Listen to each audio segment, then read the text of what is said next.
Welcome to the SwimSwam podcast. I'm your host, Coleman Hodges, and joining me today, we've got a very special guest. She's a Michigan Wolverine. She's an NCAA All-American, and she is a world champion from 2019 in Gwangju in the 100-meter fly. Please welcome Maggie Mcneil. Maggie, how's it going? I'm good. How are you? I'm doing pretty good.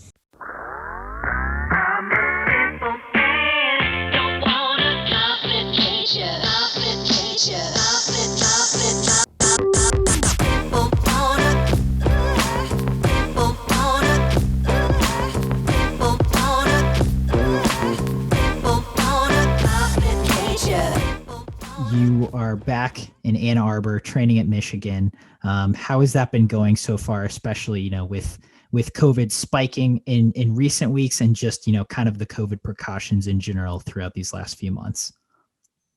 Yeah, so for sure, it's great to finally get back. I was in Canada for a bit, but I got back about a month and a half ago. So it's nice to kind of just get back into the routine of I know what to expect in the schedule and everything. As far as COVID goes, we're being really careful and we're being really diligent about it, wearing masks on the deck, and we've started spacing out kind of every other lane. So we're really making sure we do our part to flatten the curve. But yeah, the spikes, we're definitely worried about that, but it's out of our control. But hopefully, as long as we do our part, that's all we can really do. Yeah. Tell me about the first few weeks getting back to Michigan. I think you guys posted a video. You did a long course 100-meter fly. Correct me if I'm wrong. You went a 57.6. Yeah, it was 57.2 to a stopwatch, so it wasn't really official. Okay. So that was sorry. So Rick challenged me. He texted me right before practice and was like, bring a suit. We might do some racing. And I was like, okay. So I packed it, and then I got to practice. He's like, okay, so we're going to do a 100 fly all out. And I was like, okay. He just wanted to kind of simulate, getting up and racing, because it's been a while. And then also just kind of trying to stress me out, so I kind of have the same atmosphere that I would at hopefully a trial meet or a world championships. And tell me about that mindset. You said he's trying to stress you out, trying to put you in that place. Are you someone who gets really stressed? Do you feel like you can control that pretty well, or have a routine that kind of helps you with that in those kinds of high tension areas? I would say I've been getting better at controlling my stress. Usually I get pretty nervous before my races. At Worlds, I think I was particularly nervous just because that was my first senior national team. But I think over time I've kind of just gotten better at being this is just another race. I've swum there and back a couple hundred times before, so it's not really any different. Rick always likes to remind me the pool is the same length. If it's yards, it's 75 feet. I know that now. But yeah, there's really nothing different swimming it versus a big meet versus a smaller one. Yeah. And so, for example, when you went that 57.2, just, heading into that race, what are you thinking about? What are you focusing on? How do you ring those nerves in? And then once you actually hit the water, where's your mind at? Yeah, so I think I wasn't thinking too much before. I was just I need to go a fast time. Just this was the first 100 fly. I've done a couple other suited efforts, but none of them were 100 flies. So that was my first crack at it. So I think I was just nervous in that aspect. And then I guess as soon as I started swimming, I kind of just was focusing on, I always count my strokes in my underwater. So usually that's pretty much where my mind automatically goes when I start racing. What is your kick count and stroke count for a 100-meter fly? So my kick count off the blocks is 9, and then 20 strokes, and then 10 underwater off the turn, and then 22 strokes back. 10 off the turn. That's awesome. Nice. And did you hit that? I think I might have been 23 strokes on the way back, but I think everything else was spot on. Nice. And so since then, I think you've had a few short course, chances to race short course. What has that been like so far? Especially again, racing's been a little different with all these COVID precautions, and just again, it's been a different environment. How has racing in the short pool been for you? Yeah, so it's nice to get back into it. We've done a couple like inter squad or like I guess virtual meets against um I think it was Michigan, not Michigan State. Anyways, so that was fun. We kind of like compared our results or whatever afterwards. But I guess swimming yards is a lot more technical than it is swimming long course meters, at least like because there's so many turns. So that was definitely kind of hard to get back into after training like mostly long course over the summer. So I think I just wanted to, I swim a lot of backstroke and not a lot of hundreds fly, just kind of to like not put pressure on myself to see where I was in relation to this same time like last year or the year before that. Just because I tend to want to like compare myself and like be getting better. And if I don't see those improvements, it kind of stresses me out a little bit. I think a lot of swimmers can relate to that problem, or to that mindset rather. And that makes a lot of sense, and it seems smart that you would choose to do backstroke. I remember seeing the backstroke results and kind of thinking that's interesting. You know, she's not really swimming a ton of fly, but it also, you know, I think you're an NCAA All-American in backstroke too, so it's not like that's super out of the ordinary, but that's really cool, and it seems like a good way to ease back into that racing environment. For sure. And it was really great just to have the team kind of, all of us were stepping up and some of us put suits on at certain points just kind of to see where we were. But it was definitely a different atmosphere than having another team physically at the pool to compete with. Yeah. So let's, and you mentioned the team atmosphere. How has it been being back with your Michigan team, you know, after having several months away? Yeah, it feels really good. It's definitely different just because the seniors are gone and we have a new class of freshmen that we're trying to integrate. And we all realize how challenging it's been for them kind of to adjust to their new life, not in a normal way, I guess. But we've always been really supportive and kind of trying to lead them in the right direction. I, yeah, I can't imagine having those kids come in again, being in your position, being in their position, and just it's a different world. It's there's a lot of changes, but you know, I'm guessing everyone's adapting, and you just kind of keep moving forward. But let's move back for a minute. Tell me about your COVID situation, your quarantine when it first started in March. The NCAA's were canceled like just only a few days before they were set to go off. Where did you go from there? Yeah, so I remember that Thursday like it was yesterday. It was kind of crazy. It was a whirlwind, kind of all happened at the same time. So it was like the Thursday before we were supposed to leave that the ACC pulled out and then the Big Ten had pulled out. So they then from there on, they canceled all practices as well. So I was kind of not sure what was going to happen, especially with the border situation. So I ended up calling my club coach and he said it was totally fine that I could come home and train. So I left that night and was home in like 3 hours, just because I live so close to Michigan, which was nice for once. And then, so I ended up training with them. I made it back for one day. And as it was fated, Friday the 13th would be our last day, swimming in a normal sized pool. So then we shut down, and then it was really hard, like mentally and emotionally at that point in time, just because they had just canceled trials as well. So I just took like a 2-week break. Just usually the transition from Big Tens to NCs to trials is really grueling. So usually I was going to take a 2-week break. So Rick was like, take it now and kind of get your head back on straight. And then the situation wasn't really improving at that point. So we had an elliptical in the basement and some weights. So I kind of was doing a little bit of physical activity, but the motivation was really hard to kind of want to do anything. And then one day my mom made this crazy suggestion that she's like, why don't we open the backyard pool? And it was the middle of March and I thought she was out of her mind. But we ended up doing it. So I was in like the 24th of March swimming in the backyard, which was crazy. So you have a backyard pool at your house? Yeah, it's like 13, it's probably like 13 meters and it's a kidney bean shape. Not ideal for swimming, but we made it work. Okay. And so then how long were you, you know, what kind of stuff were you doing in that pool and for how long? Yeah, so I ended up getting a power tower shipped from the States. So I was using that mainly to kind of swim in place, but I couldn't get enough weights in it and like the water that it would kind of let me swim in place. So it kind of transitioned more into like power work, kind of like what we usually do at school. So either way, it was better than kind of just swimming back and forth and doing like 500 flip turns.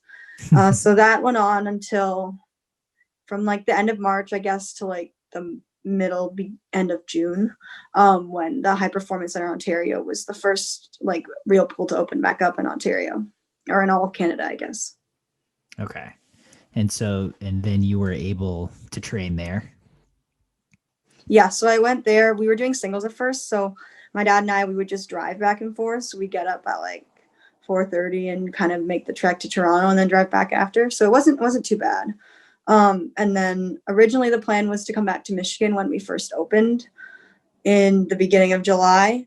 So then I left Toronto and was with the intention of coming back here, but then we had some other COVID related issues and just the numbers were like increasing rapidly. So then I ended up staying in London for a bit. And then I kept planning on coming back to Michigan, but it didn't work out, which was okay. And then eventually I needed a more permanent solution just because classes were about to start and I needed to kind of get a solid block of training in. So I decided to move to Toronto for the time being, which worked out really well. And I was there for around a month before I came back here. That's a that's a lot of movement. Yeah, it was. uh yeah, man. And so London, is that your hometown in Canada? Yeah, so I'm from London, Ontario. It's like Okay. 2.5 hours from Ann Arbor. Okay. Nice. That's a pretty easy drive. And then how far is it to Toronto? Like 2 hours. It's like London is almost like right in the middle between Ann Arbor and Toronto. Okay. Gotcha. So that's okay. And so when you were training in Toronto, you got to go to the High Performance Center. Was there a pretty good sized group there for you to work with? Yeah, it was really great. I really enjoyed my time there. It was nice kind of getting to train and swim with the girls that are on the Canadian team and my relay teammates from 2019. So that was definitely nice to kind of train with them and kind of see how they get to train and get to work with that for a little bit and kind of have something new, which is always exciting and get a different like perspective on swimming. Yeah. Uh, do you have any specific memories, a fun story, a fun workout that you did while you were in Toronto?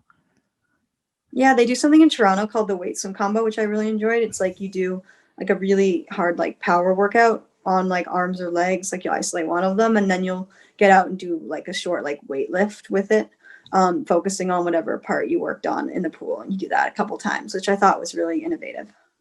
What did you get out of that? Or, kind of how do you feel after that workout? I think overall it felt really good to kind of get some heavy lifting in while also isolating and working on those movements in the pool. And you could definitely feel like the transition from the weight room to the pool. Nice. That sounds pretty cool. I would love to do a practice in pancakes of that someday. Uh, maybe someday in the future. Um, so you train in Toronto. Was that your first time training with that group of individuals? Or had you been with them before? Were you fairly familiar with them? I'm fairly familiar just because we're all similar ages. We're like all the younger part of the Team Canada. But I spent like training camps and like definitely the Worlds pre-camp with them and a couple like weeks on and off, I guess, throughout the last couple of years. Gotcha. And so I'm asking because from the outside looking in, you came onto the scene fairly quickly when you got to Michigan onto the American scene, and you've kind of been rising since, or making improvements in the pool and on the international stage since then. I see you got sixth at trials in 2016 at the Canadian trials in the 100 fly. So how long have you been a part of that Canadian national team? And in 2019 at Worlds, for example, did you feel like a newcomer, or were you fairly familiar with these people who are kind of your contemporaries, your age?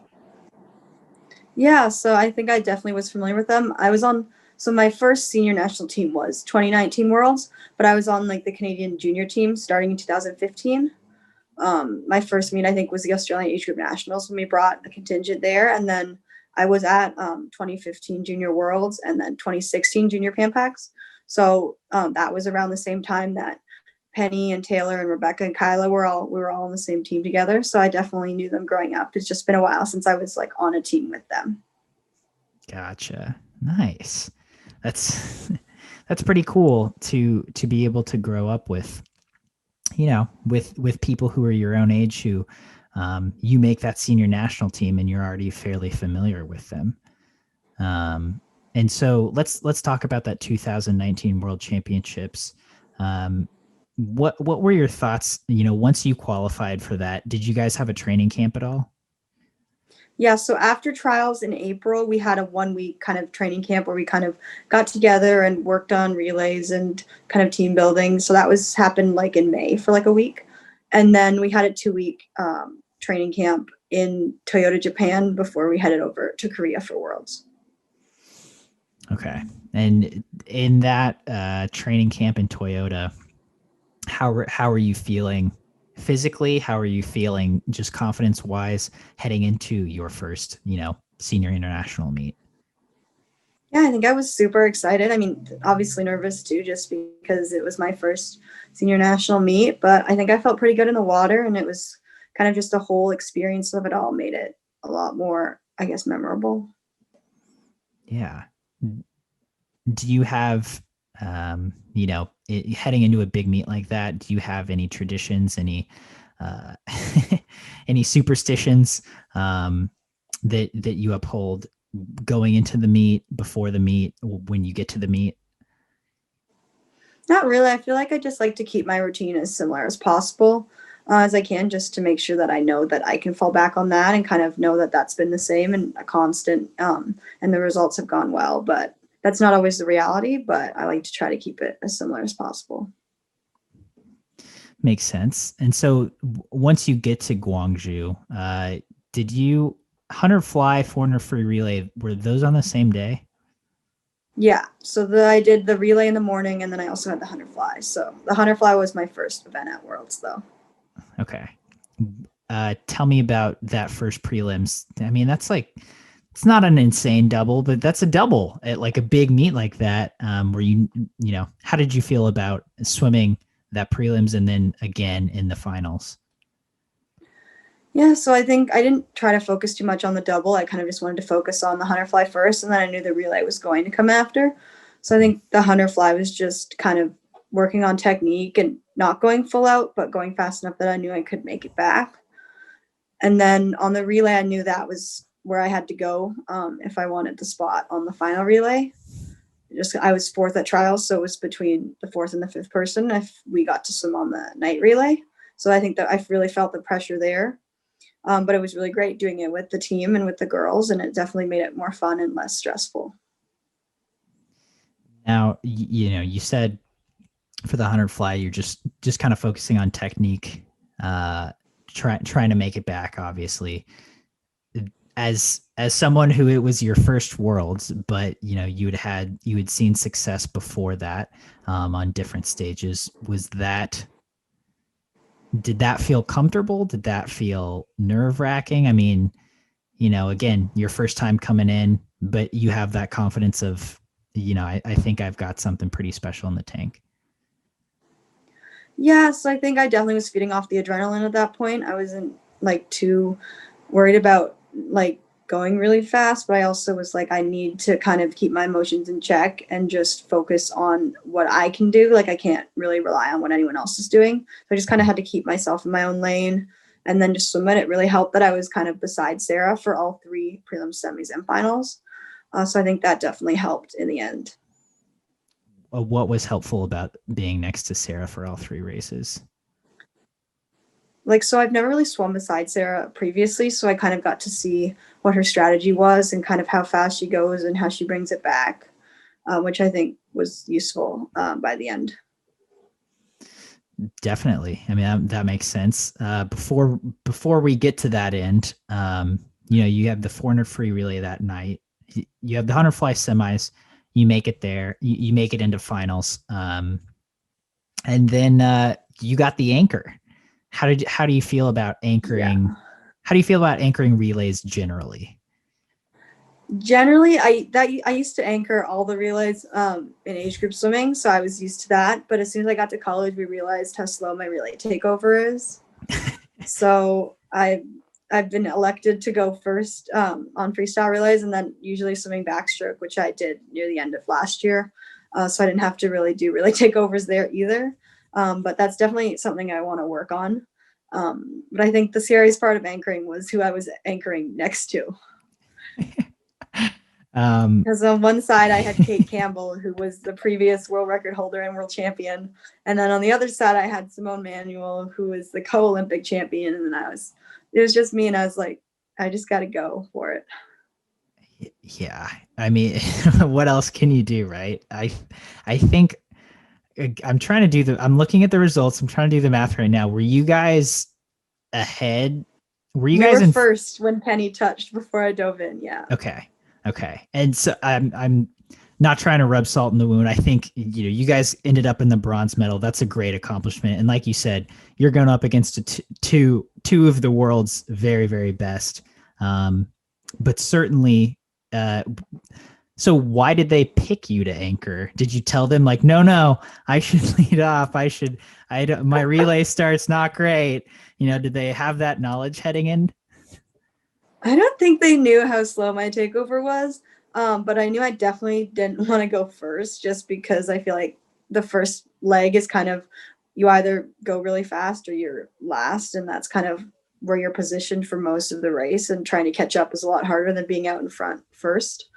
So I usually prefer second or third, but I was elected to anchor. I think that was because I went the slowest in the morning out of the four girls, and I think they knew it would scare me and make me go faster, which it did. I went almost a full second faster at night than I did in the morning.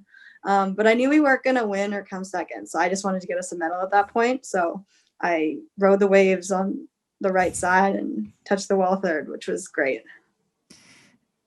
Like you said, you went a full second faster, which is crazy. I mean, that's awesome. And you anchored in 53-1. You guys touched third. I mean, you were ahead of fourth by over 3.5 seconds, I think. So certainly Something did the like job. That. Yeah. But that's a really cool story, and really cool that you guys were able to put a relay together like that. I mean, this is my my total swim geek side of it. Like you said, you guys were in first heading into that final leg. You're only, to our eyes, you're only improving. How did you guys feel about that heading into Tokyo 2020 and now Tokyo 2021? Yeah, we were really excited about it. It was the first time Canada's medaled in a women's relay since 1978, and it made it even more special when we swept all three. We got bronzes in all three relays, so that was the first time I think we'd ever done that. But then the 400 free relay in particular, we were the only relay where everyone was 20 or under. So I think that bodes really well for the future, just since we're so young, and hopefully we'll all keep improving, and there's still room to grow for next year. Dude, just keep working on those relay swings. So I'm sure you have a great relay swing. That's not like a knock on you. Anyway, so then you win a bronze medal, like you said, first since 78. Night 2, the 100 fly comes. Take me through your routine that morning. You don't have prelims. What do you do? I don't totally remember what I did that morning. I don't think I went into the pool though. So I think I slept in and then kind of just rested, and then went in earlier, I guess, in the afternoon to kind of start my warm up and my activation. For you personally, in that, if you can remember, was how much, what were your nerves like during that day, especially when you're trying to relax or rest, or just calm down and not think about it? My nerves were sky high. I just remember, like, when I get really nervous, I just get really quiet. So I just wasn't really talking to anyone. And Rick and Mike were both there, and they knew something was up. And I just was like, I'm so nervous. I don't really know what to do. But somehow I got them in check for the race. But I'm not totally sure how I managed to do that, looking back on it. So you went in seated second. Second. So you're in lane 5, and so you go in early to the pool, start your activation. Take me through the night from there. What's your process like? Yeah, so Canada, I know in general, we really emphasize activation. So we have a really great program. We do like 30 minutes of stretching and strength and kind of power work to get ready to get in the pool. And then I do like 30-minute warm up ish. And then I put my suit on, and then I kind of just try to stay warm and relaxed. And then I guess I head to the ready room after that. And then I was kind of intimidated by the people in the ready room. Just, I've always not done well in ready rooms. They kind of stress me out in general. But just seeing like the legends of the sport and in my event were just kind of crazy at that point. And then I guess I just sat back and kind of observed them and what they did and how they conducted themselves to kind of see if there's anything I could take away from that. And then the race just happened, and it was very fast, 55 seconds, and then it was over. Before we get into the race, was there anything that you took away from, like you said, those legends of the sport in the 100 fly? Not particularly. I mean, they were all friendly, and they all knew each other. So like, I mean, I've always been one to talk a lot before my race. Not usually when I'm nervous. So I feel like regardless, I need to find a way to kind of still incorporate that in, to kind of help me calm myself down. That makes sense. And like you said, now you're a seasoned veteran, so hopefully the ready room's, a little more talkative. But like you said, the race happens. It was a quick 55 seconds. Standing on the blocks, how much confidence did you have, especially like you said, knowing you kind of knew what to expect from Sarah in particular? I guess I have more confidence knowing that she was going to go out fast, and I knew my strategy was the exact opposite. So I just knew I couldn't kind of get ahead of myself and start to spin my wheels too fast on the way down, unless I wouldn't be able to get back. So I think I just had to just kind of forget about what Sarah was doing and focus on just keeping a controlled first 50, and then turning my speed on after. Again, from the outside looking in, everyone, I personally kind of had pegged you as like a really good short course swimmer, and I didn't really know what to expect long course as a swimming fan, because you had great underwaters in the NCAA. And so it's like, people who have really good underwaters, sometimes that doesn't translate to long course. Do you have a preference of long course or short course?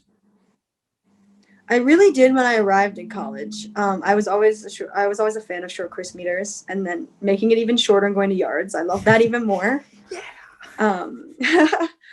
And then over the summer, I guess, of 2019, I realized that I enjoyed long course a lot more than I thought I did.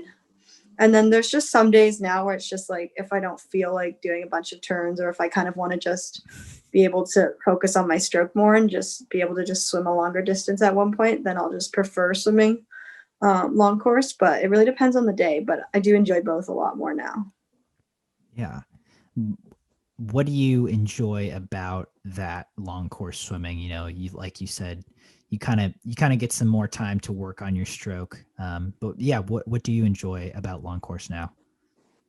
Yeah, it's just not a lot of stopping and starting. It's kind of, and it's more relevant, I guess, to when you're trying to work on pacing or swimming at for trials or anything like that. Just because you can see your times and you can easily know how that relates to your actual race. I don't totally know how conversions work yet.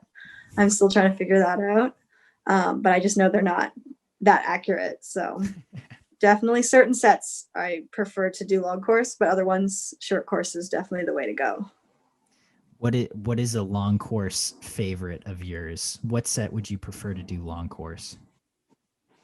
Lots of 50s fast. Or anything underwater where it's like easy. Okay. All right. Yeah. Nice. um, so then did you swim any other individuals, or did you only have the medley relay at that 2019 World Championships after the 100 fly? Yeah, so I ended up with a pretty full schedule after the first 2 days. So I did both prelims and finals of the mixed medley, which was, I believe, the next day. Okay. And then I had the 50 fly that I qualified in for trials. So I did that, and I didn't make it past semis. And then after that, I got put on the prelims of the 400 mixed free relay. And then I did the finals of the medley relay on the last day. Okay. Yes, that's pretty busy. Um, so after having won that 100 fly, what was the medley relay like for you personally, just mindset wise, heading into that race? The mixed medley or just the women's medley? Just the women's medley. The women's medley, I think we were excited because we wanted to get that third place because the 4x2, they had just won bronze. So we knew that was definitely a goal of ours. And we knew we had 2 world champs in our relay. So we were pretty confident, I think, going in that we would get third. And then we didn't realize it'd be so close between us and second place. But that's definitely something to work towards for next year. Yeah. I mean, again, it's a fairly young core, and seemingly you've got room for improvement. So that is exciting. One more question on that 100 fly. You touch first, you realize you win. In the ensuing few hours, few days, few months, do you feel like that race has changed anything for you, whether that's outside of your life or just you personally, how you approach your swimming? I guess both. I mean, personally, I have a lot more confidence and kind of know that I belonged on the world stage at that point. Before that, I was kind of like, was it a fluke that I went that fast at trials and made the team? And then I guess externally, just being a role model for other kids, especially on my club team. I really noticed it when I go home to like watch meets or like watch my sister compete. Everyone's wanting autographs and pictures, and I'm like, I'm wowed. Like, this is still unreal, and I hope I can like make an impact on the younger swimmers. Yeah, it certainly seems like a cool position to be in.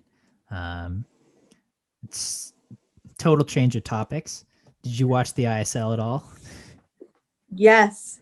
I had to carve time out of my day. Like, if I had class, I was like, okay, I'm gonna watch the lecture and then watch ISL. There were some, yeah, they were on at random times. I had trouble keeping the schedule straight, but it And they weren't was the same times either. It was the like same time. 4 a.m. one day, 12 o'clock the next day, but definitely tuned in if I could. Yeah, I know. I had to write like the whole schedule down because they were just so sporadic. But what was your favorite part about getting to watch that season 2 in particular? I think I really enjoyed like the 400 medley relay and the emphasis that was placed on it. I think it was a lot more different. Like, I watched it last year too, but I definitely noticed the difference this year just because I guess the relays are always such a big part of the meet, but I think having them being able to pick the skins made it even more integral than it would have been last year. Yeah.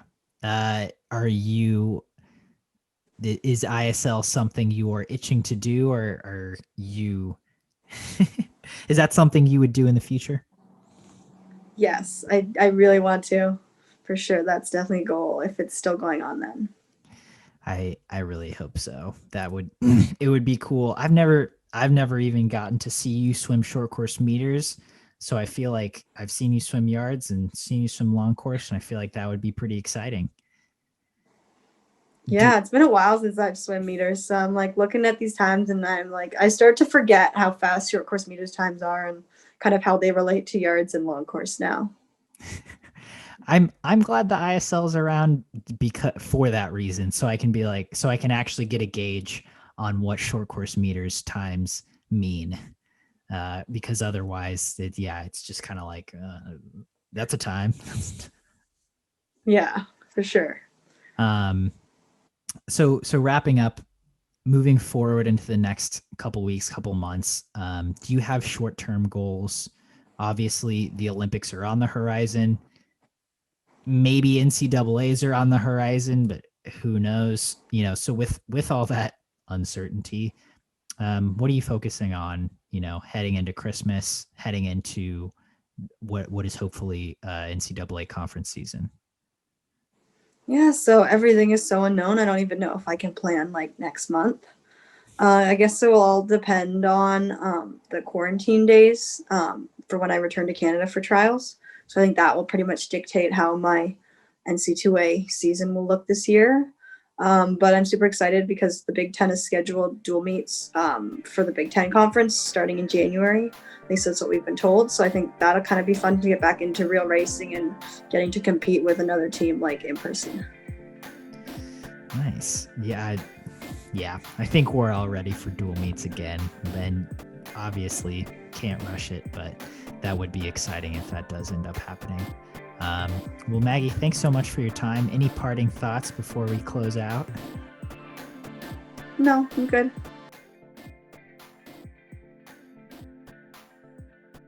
You've been listening to the SwimSwam podcast. Stay tuned for new episodes every week. You can take SwimSwam podcast on the go by subscribing on your favorite podcast platform. Look for links in the description below, and be sure to subscribe to our YouTube channel for more videos as well.